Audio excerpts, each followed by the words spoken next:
जुड़ी एक पत्रिका ने ई कॉमर्स साइट अमेजन पर निशाना साधा है। ये किस परिप्रेक्ष्य में हमने देखा नहीं है वो कि किस परिप्रेक्ष्य में वो साइट पे वो किताब पे उन्होंने लिखा है, लेकिन ई कॉमर्स और ये जो भी साइट्स जितने भी हैं अमेज़ोन के, इसमें बहुत सी आपत्तिजनक चीज़ों को भी बेचा जाता है, ख़रीदा जाता है। तो उन सब चीज़ों पर अगर कोई आलेख आया है तो हम व्यक्तिगत रूप से उसका समर्थन करते हैं, क्योंकि बहुत से ऐसे सोशल साइट्स हैं जिसमें आपत्तिजनक चीज़ों को ख़रीदा बिक्री किया जाता है।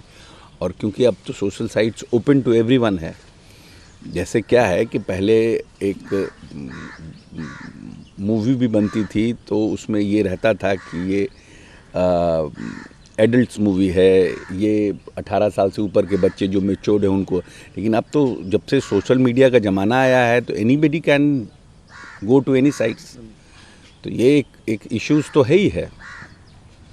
कांग्रेस ने घोषणा की है कि अगर पार्टी आगामी गुजरात चुनाव में जीतती है तो जो जवाहरलाल नरेंद्र मोदी क्रिकेट स्टेडियम है उसका नाम फिर से सरदार वल्लभ भाई पटेल के नाम पर कर दिया जाएगा। देखिए, ऐसा है कि हर एक पॉलिटिकल पार्टी अपने अपने घोषणा पत्र और अपने अपने लोगों को रीजनल इंटरेस्ट में आकर्षित करने के लिए घोषणाएं करती है। तो कांग्रेस पार्टी को सर्वे में या कहीं से ये जानकारी मिला होगा कि इस कहने से लोगों में एक मैसेज जाएगा, खास करके वल्लभ भाई पटेल और पटेल समाज में एक मैसेज जाएगा, इसलिए उन्होंने ये निर्णय किया। पहले नाम भी वल्लभ भाई पटेल था, उसको बदल दिया गया था, इसीलिए इसको वापस हम उस नाम पे करने का काम करेंगे। बीजेपी ने जम्मू कश्मीर पर जवाहरलाल नेहरू के किए गए गलत निर्णयों पर सवाल खड़े किए हैं। किरण रिजिजू ने सोमवार को जवाहरलाल नेहरू की जयंती पर कश्मीर में चल रहे ज्वलंत मुद्दे और स्थिति को लेकर के भारत के पहले प्रधानमंत्री को जिम्मेदार ठहराते हुए कश्मीर परिग्रहण बहस को फिर से हवा शुरू कर दी। देखिए, भारतीय जनता पार्टी एक अलग विचारधारा को लेकर चल रही है। आने वाले समय में भारतीय जनता पार्टी पूरे हिंदुस्तान के इतिहास को, बलिदान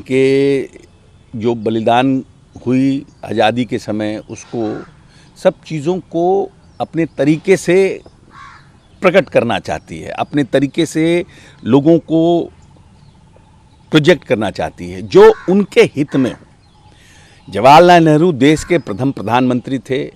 उनकी भूमिका जो रही, जो परिस्थितियां रही आज़ादी के बाद, और आज़ादी के बाद जिन परिस्थितियों को उस समय देश झेल रहा था, देश आज़ाद हुआ था, फाइनेंशियल स्थिति उतनी मजबूत नहीं थी, पाकिस्तान का बंटवारा हुआ था, हिंदू मुस्लिम में बहुत ज़्यादा रोष था, क्योंकि उस समय भी जो अंग्रेज ने राज्य किया इतने लंबे समय तक देश में, और जब आज़ादी के जाने का समय जमाने लगा उससे 10-15 वर्ष पहले इन्होंने इस तरह से हिंदू मुस्लिम में बिखराव किया और देश को बांट दिया, और बांटने में एक अलग महती भूमिका का निर्वहन किया, क्योंकि हिंदुस्तान कमज़ोर रहे। और अब उन परिस्थितियों में जवाहरलाल नेहरू, सरदार वल्लभ भाई पटेल, जितने लोग थे, उन्होंने एक मेहनत करके सिस्टम को क्रिएट किया था। अब परिस्थितियां अलग थी।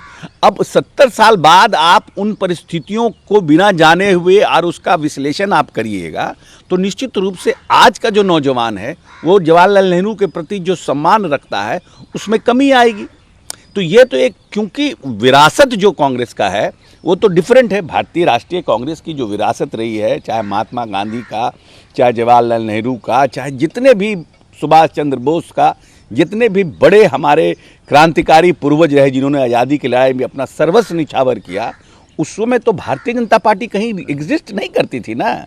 तो भारतीय जनता पार्टी अपने आप को एग्जिस्ट करने के लिए उस समय के किए गए निर्णयों को कटघरे में लाती है, सो दैट जो आने वाली पीढ़ी है उनका भारतीय राष्ट्रीय कांग्रेस से या हमारे जो पूर्वज हैं उनके प्रति श्रद्धा और उसमें कमी, क्योंकि उस समय तो जो नेता थे आरएसएस बीजेपी के, उनका तो कहीं कोई भूमिका ही नहीं रही है। खुदरा मुद्रास्फीति अक्टूबर में घट करके 6.77% हुई है। थोक मूल्य सूचकांक 19 महीने के निचले स्तर पर आ गया है। नहीं, अच्छी बात है। सरकार को इन सब चीज़ों पर विशेष ध्यान देने की आवश्यकता है। महंगाई एक बड़ा मुद्दा है जो आम आदमी को, खास करके जो डेली वेजेस पे लोग काम करते हैं, जो मध्यम वर्गीय परिवार है, जो किसान परिवार है, उन लोगों को, जो रेडी वाला है, डेली जो अनऑर्गेनाइज सेक्टर्स है, उन लोगों को बहुत परेशानी है। पूरा त्यौहार जो है, दिवाली का, छठ का, दशहरा का, उन लोगों को महंगाई ने बुरी तरह से मारा है। ठीक है, पर कैपिटा इनकम हमारा इंक्रीज हुआ है, हमारा एक्सपेंडिचर कैपेसिटी बढ़ी है, लेकिन हमारा जो सेविंग है वो हमारा घटता जा रहा है।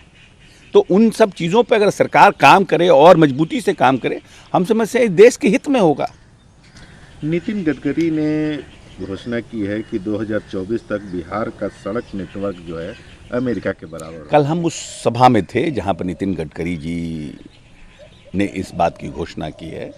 हम नितिन गडकरी जी एक अच्छे, सफल और जिसको बोलते हैं कि सक्सेसफुल मिनिस्टर्स भारत सरकार में से एक है, इसमें कहीं दो मत नहीं है।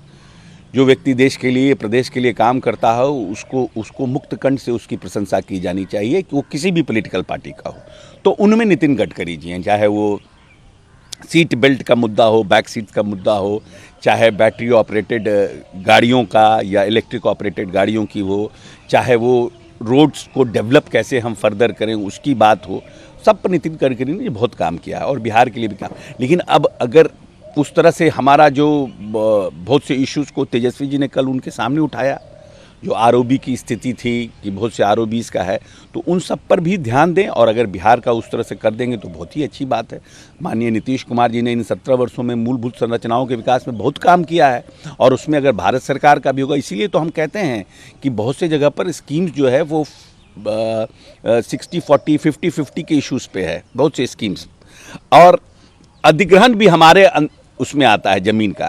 तो अब जो ज़मीन के अधिग्रहण की नई भूमि अधिग्रहण पॉलिसीज़ है, उसमें ज़मीन को अधिग्रहण करने में बहुत एक्सपेंसेस आता है, तो 4 गुना। तो वो पूरा जो है हमारा जो पूरा 100 का, अगर 100 रुपये का बजट है और 50-50 के बदले हम हो जाते हैं 70-30, तो ये एक जो पिछड़ा राज्य है, जो सबसे घनत्व वाली जनसंख्या वाला प्रदेश है, उसके लिए वो अतिरिक्त बोझ हो जाता है।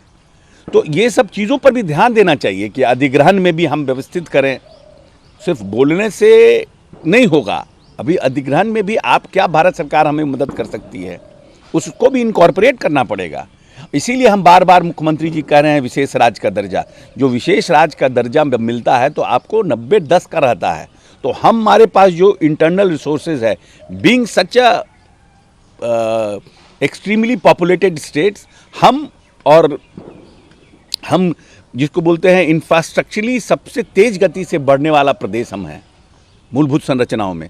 और अभी तो शिक्षा के क्षेत्र में भी जो 10 जिलों को चुना है, क्या नाम है, नीति आयोग ने, उसमें 3 जिले बिहार के हैं, गया है, शेखपुरा है, सुपौल है। तो शिक्षा के क्षेत्र में भी हम बिग मेजर चेंजेस कर रहे हैं। तो भाई भारत सरकार को भी समझना होगा ना, जो प्रदेश इतने संघर्ष के बाद भी इतनी तेज़ी से आगे बढ़ने का हर क्षेत्र में प्रयास कर रहा है, उसको भी हम मदद करें। तो हम नितिन गडकरी जी के जो घोषणा है उसका स्वागत करते हैं, लेकिन साथ साथ जो भूमि अधिग्रहण के तरफ जो बिहार सरकार का पैसा इतना लग रहा है, उस पर भी उनको ध्यान देने की आवश्यकता है। शराबबंदी को लेकर के, रिव्यू को लेकर के, सक्सेस को लेकर के सारे लोग सवाल कर रहे हैं, पक्ष हो विपक्ष हो, उपेंद्र कुशवाहा हो, प्रतिमा दास हो, अजीत शर्मा हो, जीतन राम मांझी हो, सारे लोग कह रहे हैं कि सक्सेस नहीं हुआ, सक्सेस होने के लिए और भी कड़े उपाय या समीक्षा।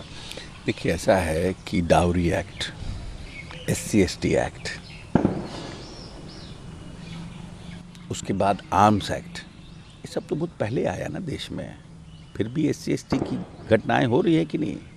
देश में आज भी प्रताड़ना का सबसे ज़्यादा केस SC/ST के खिलाफ है।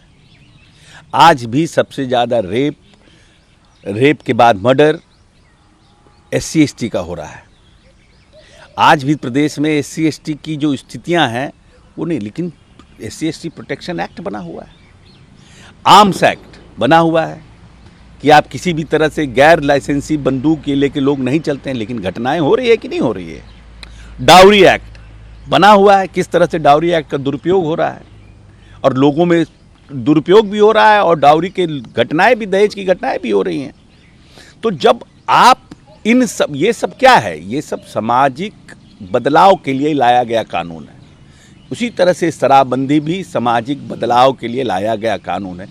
हम लोग संवेदनशील बनाने की कोशिश कर रहे हैं, सरकार उस पर सख्त भी हो रही है, लेकिन इसमें समय लगता है।